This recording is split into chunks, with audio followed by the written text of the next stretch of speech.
Começando esta mensagem da Palavra de Deus,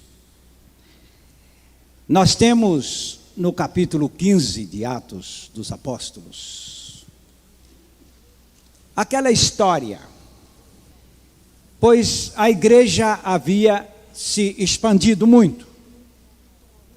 Muitos irmãos realmente convertidos lançaram-se na obra de evangelização com todo o afinco, com todo o entusiasmo e com o poder. Porém, aquela obra de imitação que Satanás jamais deixou de proceder, foi também levantada entre o povo da igreja primitiva. Levantaram-se os pregadores que achavam que não bastaria a pregação do evangelho, porque este evangelho é o evangelho da graça. E eles saíram também pregando, porém, não a verdade, não o evangelho, mas sim a guarda da lei de Moisés e a circuncisão para a salvação. E desta maneira, a igreja sofria a essa altura a interferência da heresia, ao ponto de os irmãos terem discutido muito com esses pregadores contra a liberdade do povo de Deus, pregadores de um jugo, pregadores de grandes dúvidas. E eles então compareceram numa espécie de concílio em Jerusalém, para se terem com os apóstolos, a fim de que se interpretasse de novo o sentido da doutrina.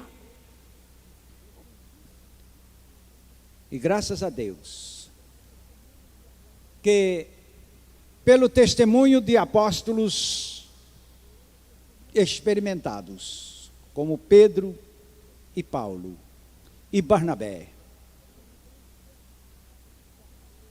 as evidências se destacaram de tal maneira que a salvação não seria pela prática de obras de lei e nem pela observância ou obediência a qualquer preceito, mas então chegou-se ao texto áureo do capítulo 15 de Atos dos Apóstolos, que é o versículo 11. Esta foi a conclusão da igreja, a conclusão dos apóstolos e a conclusão, enfim, de todo o cristianismo. Mas cremos que fomos salvos pela graça do Senhor Jesus, como também aqueles o foram. Salvos pela graça do Senhor Jesus, todos estão envolvidos nesse privilégio, e a condição para esta salvação é pela fé. Acho que a doutrina deve ser o nosso oxigênio. E olhando aqui para a confissão de fé de uma igreja batista, que é também confissão de fé da igreja de Westminster, da igreja presbiteriana, no artigo 6º, acerca da graça da salvação, a gente lê assim: cremos que a salvação é concedida gratuitamente a todos, segundo o Evangelho. que é o dever imediato de todos aceitá-la por meio de uma fé sincera e ardente. E que não há impedimento nenhum à salvação do maior pecador que exista sobre a terra, a não ser a sua própria perversidade, rejeição voluntária dela. Que essa rejeição da parte do ingrato pecador trará sobre ele a mais severa condenação, posto que esta condenação é inteiramente justa. É assim que esta igreja crê a doutrina da salvação. Se eu fosse o pastor desta igreja, eu diria: se alguém não crê assim, procure uma outra congregação que creia a seu modo. Porque esta é a verdade que nós encontramos na palavra de Deus. Cremos que seremos salvos pela graça do Senhor Jesus Cristo, como todos os demais. Em primeiro lugar, esta salvação graciosa é concedida a todas as pessoas na face da terra. Tito, capítulo 2, versículo 11, mostra-nos que a graça de Deus vem abranger a toda a humanidade. Porquanto a graça de Deus se manifestou salvadora a todos os homens. A graça de Deus se manifestou salvadora a quantos? É a palavra de Deus. Razão porque esta graça, por certo, precisaria atingir a toda a humanidade, é que toda a raça humana é caída numa queda só. Ficamos todos numa só condição, pecadores sem nenhuma diferença. Alguém chegou para mim e disse: o que o senhor acha de Judas, o filho da perdição? Eu disse: eu não acho nada. Não, mas ele não é o filho da perdição? Sim. E o que você acha de filho de perdição para filho da ira? O que você acha? Filho da ira, filho da perdição. Um vai para o inferno porque é filho da perdição. O outro é filho da ira, vai para onde? Está na mesma situação. E lá em Efésios, capítulo 2, versículo 3, a palavra mostra que não é só Judas, o filho da perdição, o filho da ira. Mostra que toda a nossa raça, debaixo de uma rasura só, é pecadora, e cada um é um filho de perdição, por causa do seu estado. Pode ler. Entre os quais também todos nós andamos outrora, segundo as inclinações da nossa carne, fazendo a vontade da carne e dos pensamentos, e éramos por natureza filhos da ira, como também os demais. Quem se lembra de Romanos 3, 23? Porque todos pecaram e, igualmente, estão destituídos da glória de Deus. Não há aqui uma exceção. E também não há lugar para acepção, porque Deus não faz acepção. De modo que, olhando para um tanque de massa humana, podre no seu pecado, não há nada a distinguir aí. Daí esta graça que foi lançada com a finalidade de beneficiar a toda a humanidade indistintamente. 1 Timóteo, capítulo 2, nós vamos ler 2 versículos deste texto, 3 e 4. Isto é bom e aceitável diante de Deus, nosso Salvador, a qual deseja que todos os homens sejam salvos e cheguem ao pleno conhecimento da verdade. Qual é o desejo de Deus aqui? O desejo de Deus, o nosso Pai, é que o quê? Todos os homens sejam salvos. E não salvos por decreto, não, senhores, salvos pelo conhecimento da verdade. É a razão por que pregamos aqui, pregamos ali, pregamos lá e pregamos acolá, porque sabemos que os homens precisam conhecer a verdade para serem salvos. No texto de Hebreus, capítulo 2, versículo 9, nós encontramos aqui a palavra de Deus mostrando-nos um ponto gracioso, de uma maneira tão distinta, de uma maneira tão acentuada, mostrando que a graça de Deus que veio para salvar, através de Jesus, se manifesta agora aqui no sacrifício de Jesus. Vamos ler esse versículo. Vemos, todavia, aquele que por um pouco, tendo sido feito menor que os anjos, Jesus, por causa do sofrimento da morte, foi coroado de glória e de honra, para que, pela graça de Deus, provasse a morte por todo homem. Pela graça de Deus, ele provasse a morte por quantos? Por todos. Por todos.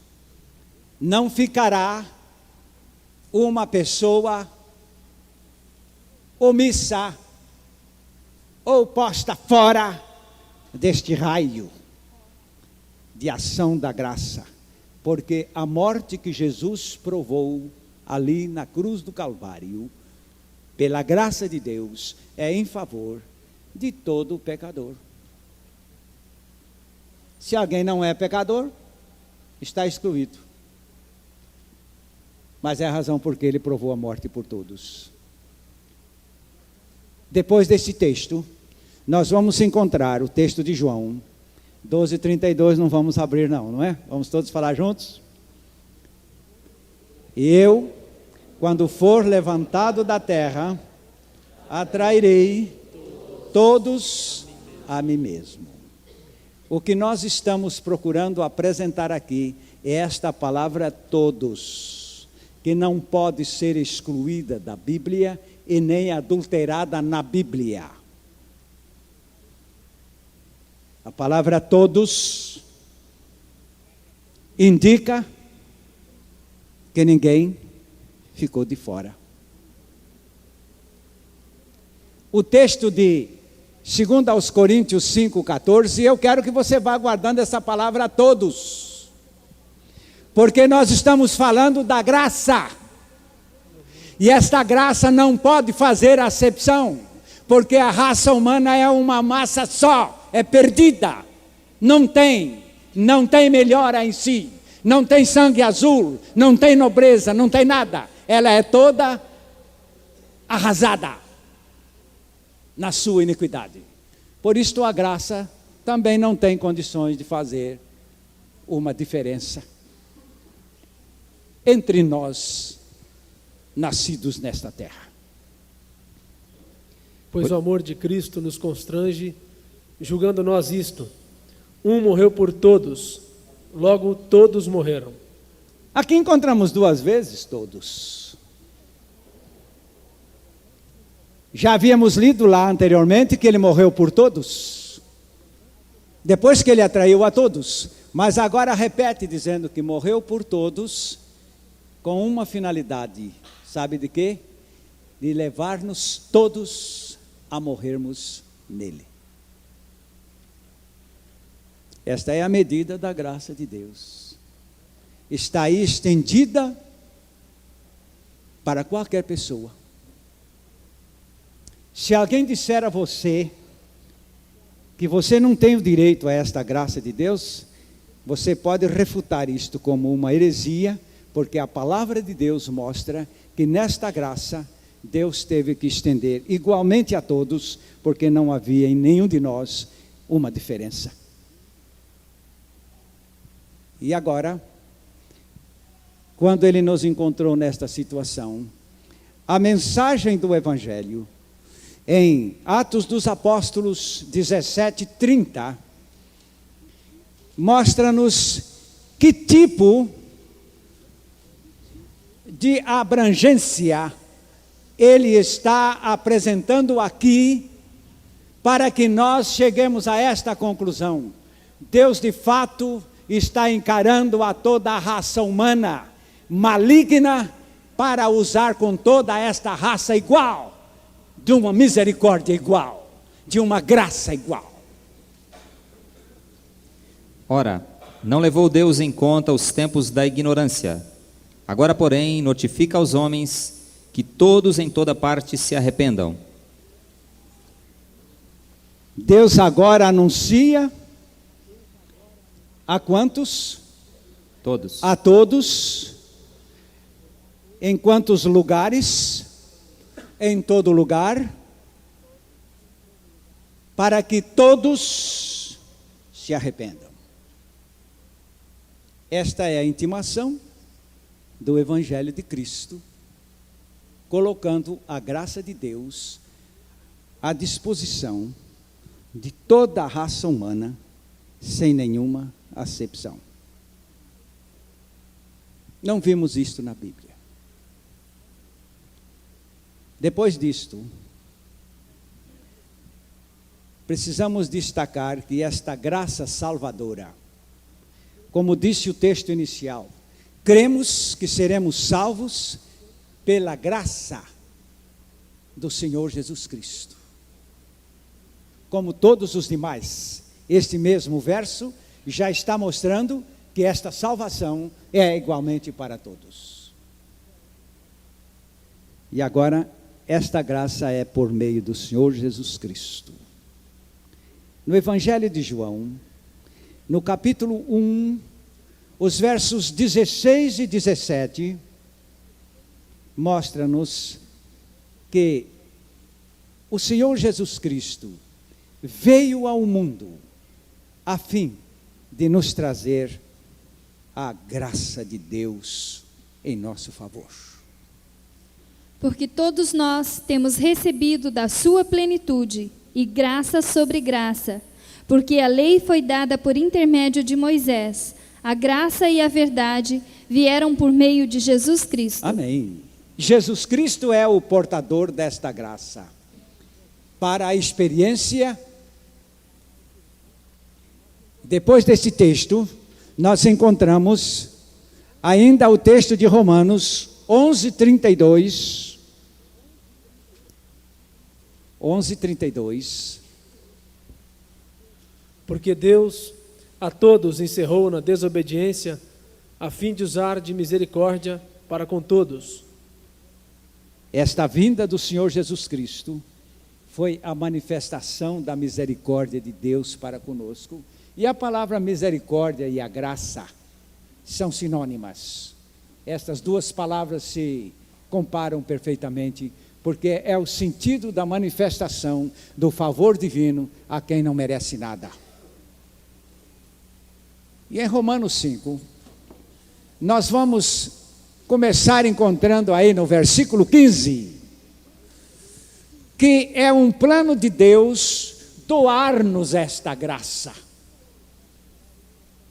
É interessante que nós não gostamos muito desta verdade, mas é plano de Deus doar-nos esta graça.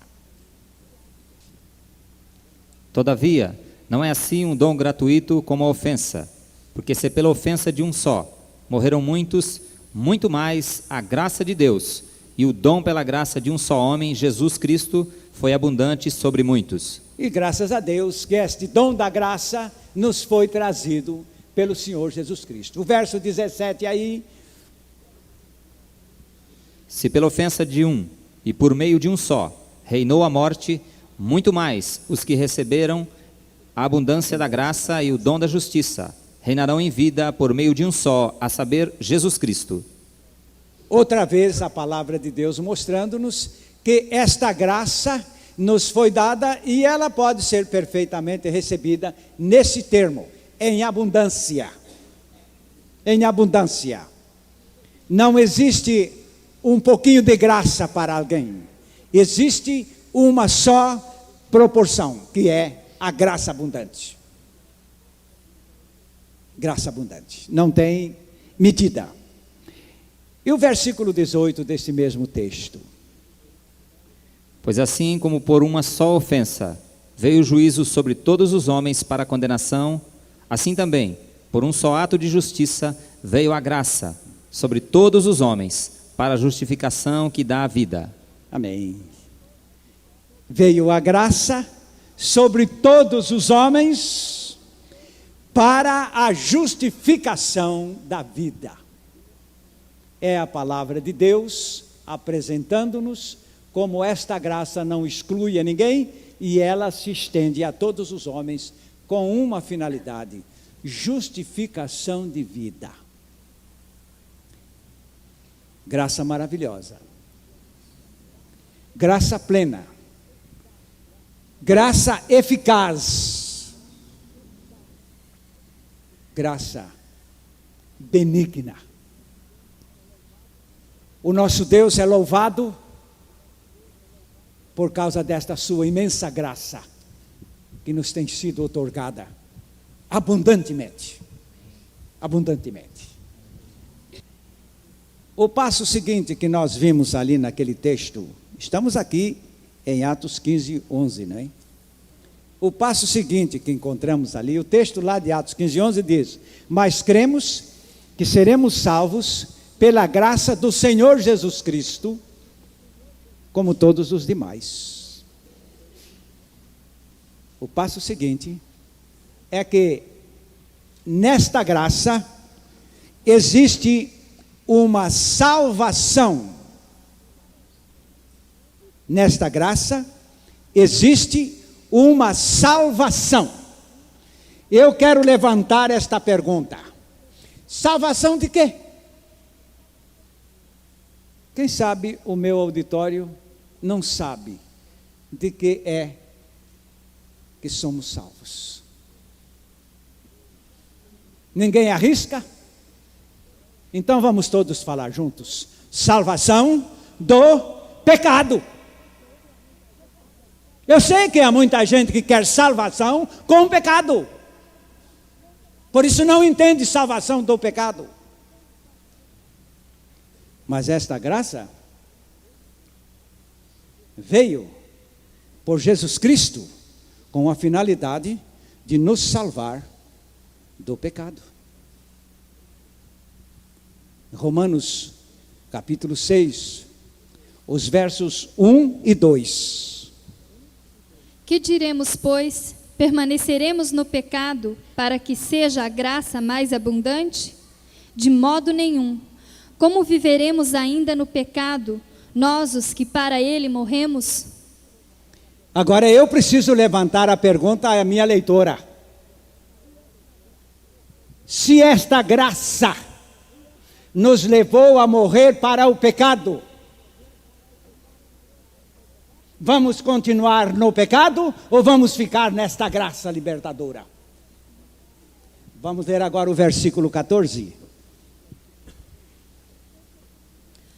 Porque o pecado não terá domínio sobre vós, pois não estáis debaixo da lei, e sim da graça.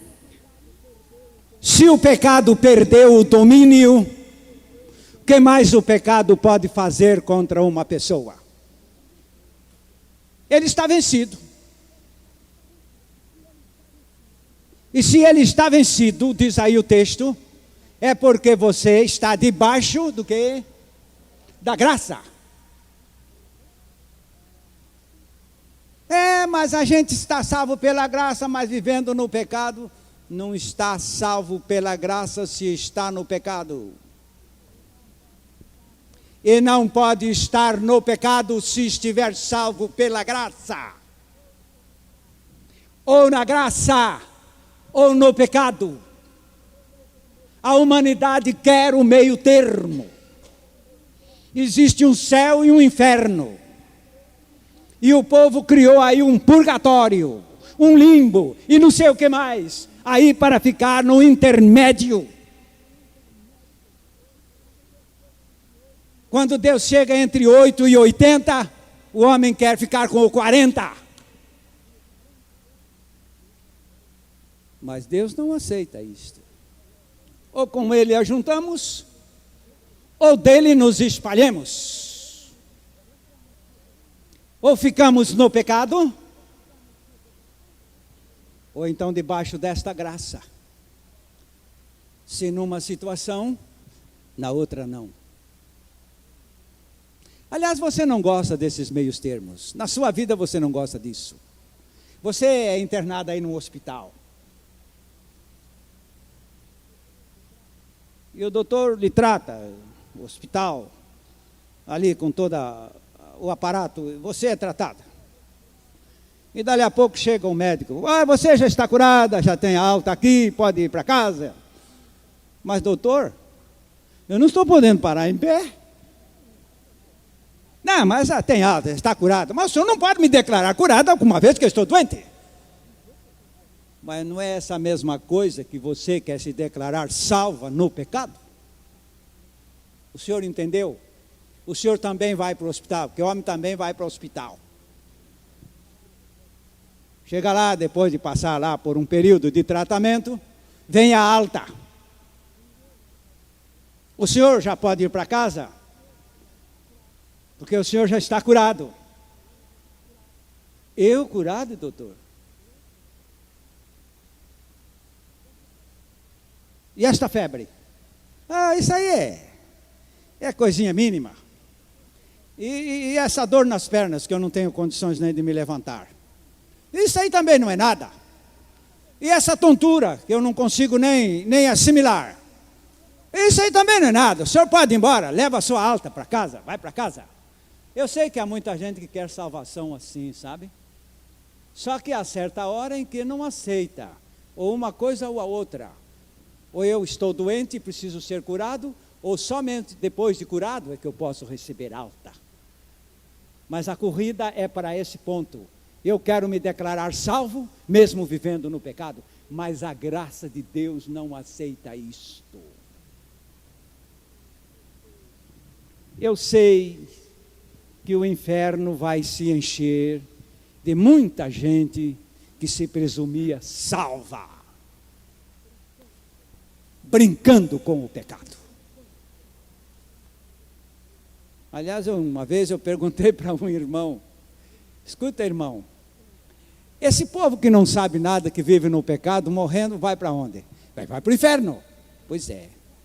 E esse povo que já sabe a respeito desta salvação, e que já sabe a respeito desta graça que salva totalmente, e que continua no pecado, vai para onde? Ele é um caboclo desses grosseiros, né? Ainda mais filho de italiano, que tem sempre uma boa blasfêmia para certos assuntos. Ele disse, esse deve ir para os quintos dos infernos. Diz, porque sabe desta graça que salva totalmente, mas não toma esta experiência. E a palavra nos declara aqui que o pecado não terá domínio sobre vós, por quê? Diz aí o texto, porque não estáis debaixo da lei, mas sim debaixo da graça. Debaixo da graça. A gente arranja um guarda-chuva meio pequeno na hora da chuva, não é? Para ficar ali em 4 ou 5. Então o negócio não vai dar certo. Muita gente vai reclamar, dizendo, eu estou debaixo do guarda-chuva, mas estou me molhando. Pois é. Este cime aí não serve para a experiência salvadora, pela graça do Senhor Jesus Cristo. Mesmo porque toda a obra de Deus é perfeita. A Bíblia chega a chamar a salvação de Jesus de uma salvação perfeita. Hebreus capítulo 7, verso 25, mostra que a sua salvação é uma salvação perfeita. Pois a graça é perfeita. Por isso também pode salvar totalmente os que por ele se chegam a Deus, vivendo sempre para interceder por eles. E a minha versão diz: pode salvar perfeitamente. Pode salvar perfeitamente. Deus não estará fazendo uma obra perfeita se é Ele o Salvador esse pecador meia sola, que agora é meio salvo e é meio perdido. A palavra de Deus não aceita isto. A palavra de Deus mostra aqui em Lucas, no capítulo 2, que esta salvação nos coloca numa posição de santidade, ao ponto de podermos viver, eu disse o 2, mas é o 1, capítulo 1 de Lucas. Seria desde o verso 74 até o verso 77, mas vamos ler o 74 e o 75. Lucas 1. De conceder-nos que, livres da mão de inimigos, o adorássemos sem temor, em santidade e justiça perante Ele todos os nossos dias. A minha versão diz: em santidade e justiça perante Ele todos os dias da nossa vida. Se santidade e justiça lotam a vida de um remido, então não há lugar para o pecado. Eu estou falando aqui, nesta hora, para reafirmar as pessoas que têm arrependimento. E estou falando a estas pessoas que querem ser salvas sem arrependimento. Porque o pecado está na sua vida, porque você gosta dele. E agora a palavra vai continuar falando ao nosso coração o seguinte: não existe impedimento algum para que um pecador seja salvo. Não existe. Deus jamais admitiu qualquer embaraço. Quando Jesus disse está consumado, é porque não havia nada a embaraçar esta salvação graciosa do pecador. Primeiro, em Lucas 19, 10. Porque o Filho do Homem veio buscar e salvar o perdido. Quero levantar de novo esta pergunta: se Jesus veio buscar e salvar um pecador perdido, a quem mesmo ele deveria se dirigir? Estou me lembrando de um evangelista que chegou uma vez em uma casa, e entrou lá no escritório do empresário e falou-lhe do Evangelho de Cristo.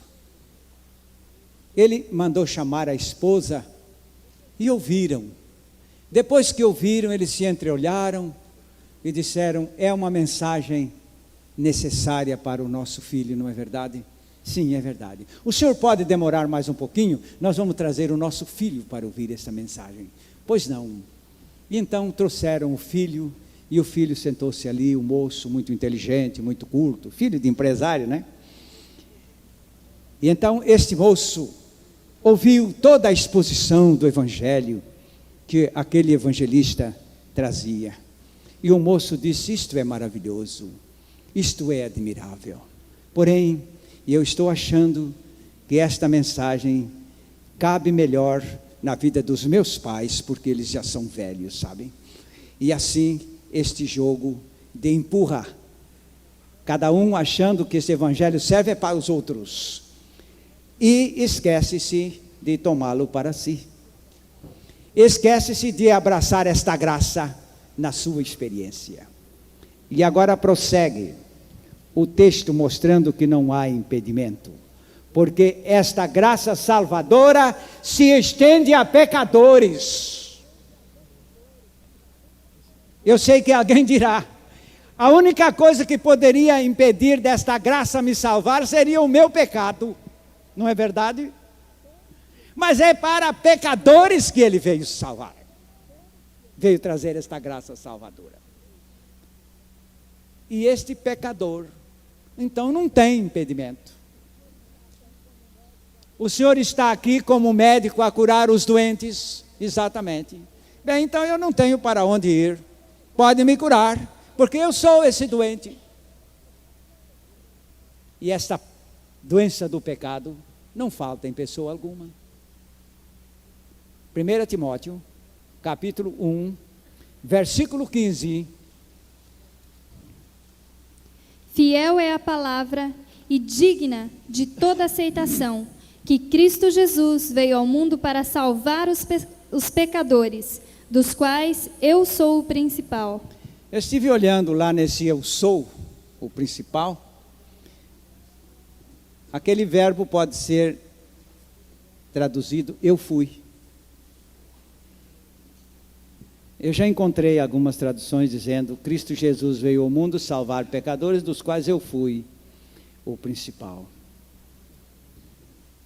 Mas ao mesmo tempo, nós poderíamos, 1 Timóteo 1,15.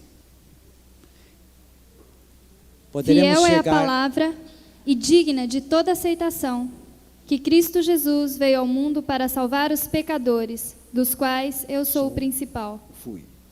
Sou. E agora aqui,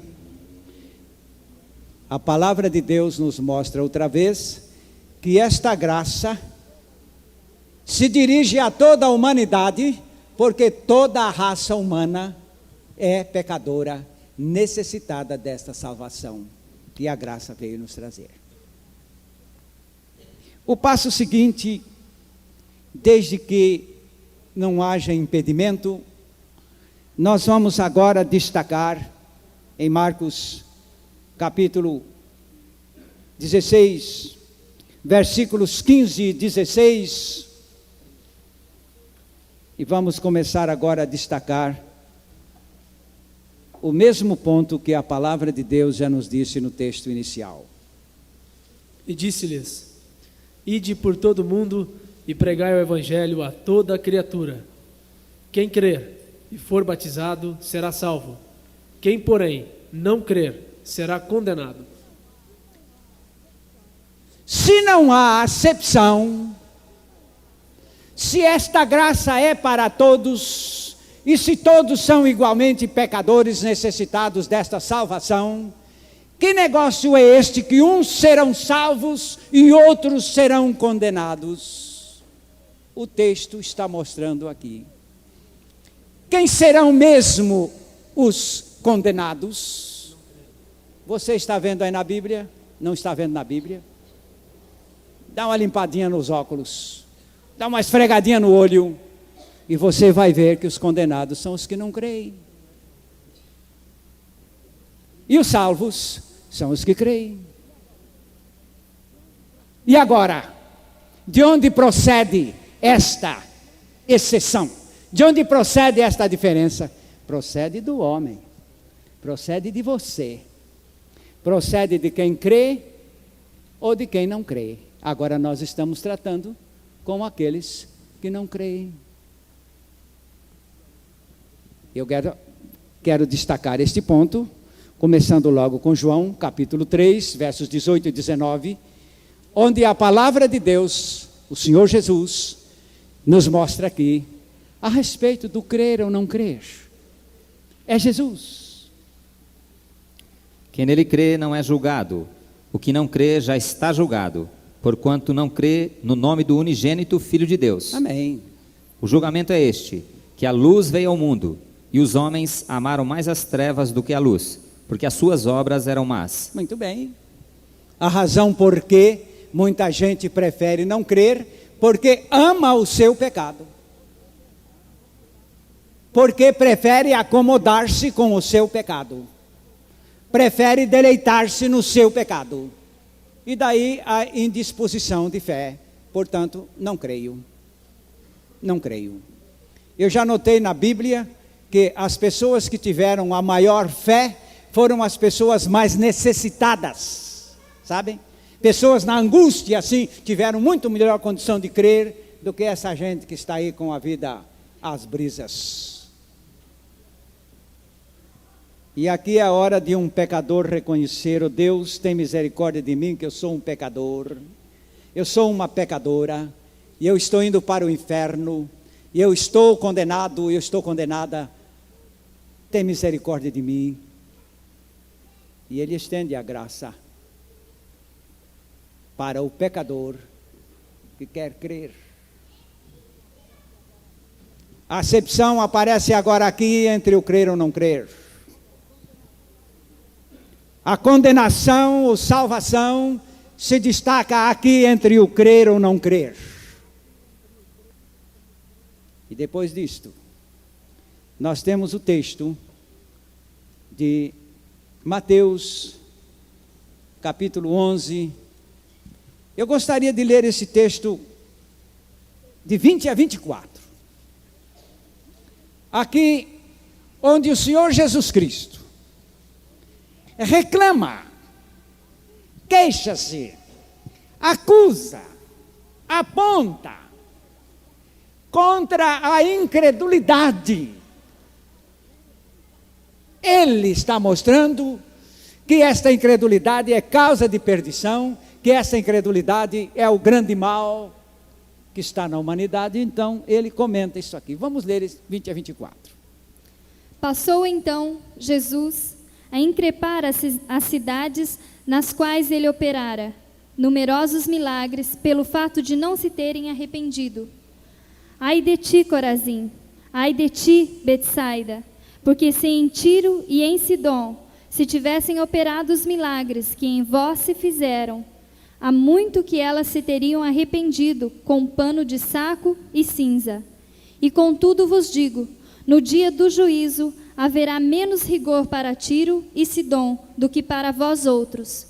Tu, Cafarnaum, elevar-te-ás porventura até ao céu? Descerás até o inferno, porque se em Sodoma se tivessem operado os milagres que em ti se fizeram, teria ela permanecido até o dia de hoje. Digo-vos, porém, que menos rigor haverá no dia do juízo para com a terra de Sodoma do que para contigo. Ai de ti, Cafarnaum, ai de ti, Corazim, ai de ti, Betsaida, e ai de ti, pecador que está me ouvindo neste momento, que ama o pecado e quer a esta altura rejeitar a fé nessa graça que o Senhor tem manifestado. Ai de quantos se negam a crer esta graça que está estendida em seu favor. A raça humana não gosta de misericórdia, não gosta de graça. Conta-se que um filósofo em Londres quis testar esta reação no povo. E ele apanhou uma bandeja e colocou 50 libras sobre a bandeja, libras esterlinas.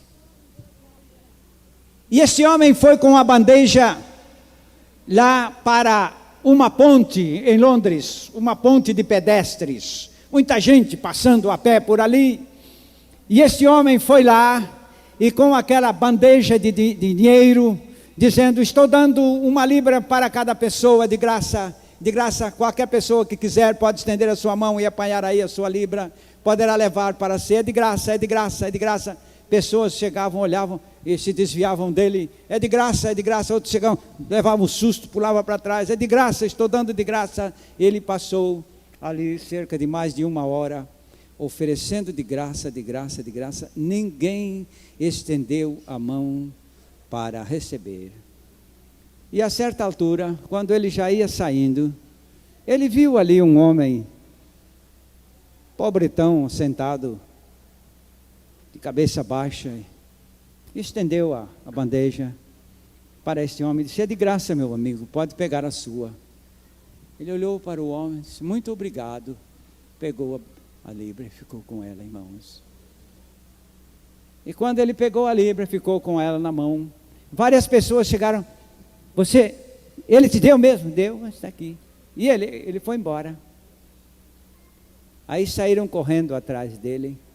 O senhor pode me dar aí a libra que o senhor estava dando de graça? Não, agora já fechou o tempo da graça. Agora já é tarde demais, não tem mais nada para dar. Porque não aceitou no tempo em que a graça se oferecia. É agora. No capítulo 6 de 2 aos Coríntios, versículos 1 e 2, nós temos esta palavra mostrando: não faça vã a graça que se estende a você para lhe salvar, porque esse tempo também se escoará. E nós, na qualidade de cooperadores com Ele, também vos exortamos a que não recebais em vão a graça de Deus, porque Ele diz: eu te ouvi no tempo da oportunidade e te socorri no dia da salvação. Eis agora o tempo sobremodo oportuno, eis agora o dia da salvação. É interessante que a insistência de Deus é tão amável. No capítulo 23 de Mateus, versos 37 a 39, o Senhor Jesus lamenta esta incredulidade, esta rebelião contra a graça de Deus. 23 de Mateus, 37 a 39. Jerusalém, Jerusalém, que matas os profetas e apedrejas os que te foram enviados. Quantas vezes quis eu reunir os teus filhos, como a galinha junta os seus pintinhos, debaixo das asas, e vós não o quisestes. Eis que a vossa casa vos ficará deserta. Declaro-vos, pois, que desde agora já não me vereis, até que venhas a dizer: bendito que vem em nome do Senhor. Quanta rejeição, mas o Senhor Jesus lamenta isto. E agora, meus amados, esta graça é para quem crê. Apocalipse 22, 17, nos mostra que esta graça é de graça para quem crê. O Espírito e a noiva dizem: vem. Aquele que ouve, diga: vem. Aquele que tem sede, venha.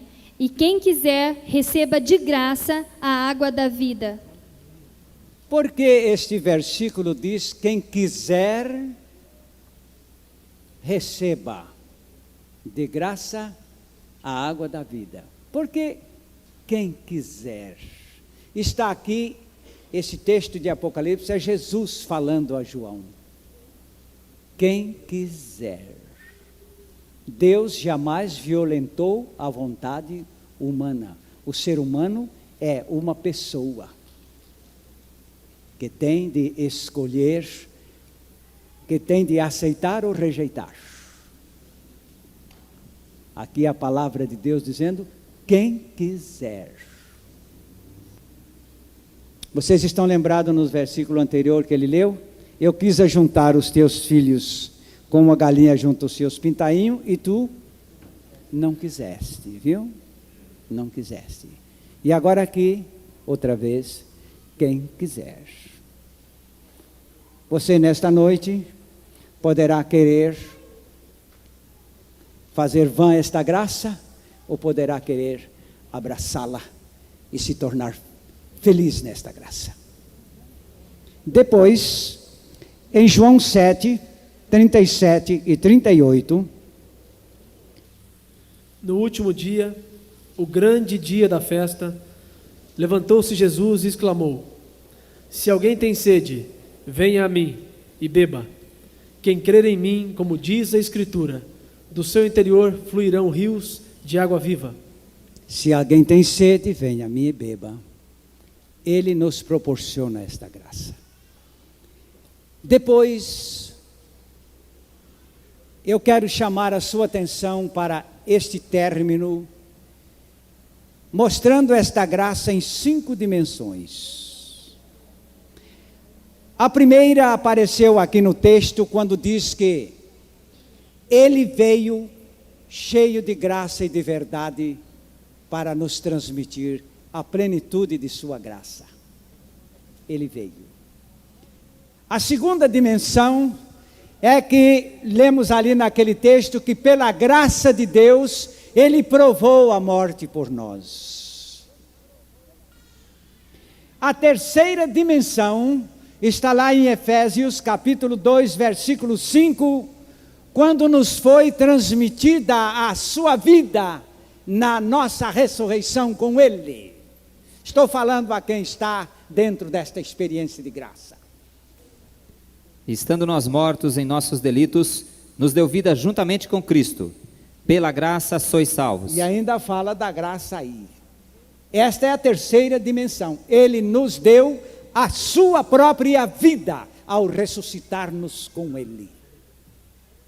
Por isso eu não creio apenas que Cristo ressuscitou. Eu creio que eu ressuscitei com Cristo. Porque a graça me transmitiu a sua vida. Mas pela graça de Deus sou o que sou, e a sua graça que me foi concedida não se tornou vã. Antes trabalhei muito mais do que todos eles. Todavia, não eu, mas a graça de Deus comigo.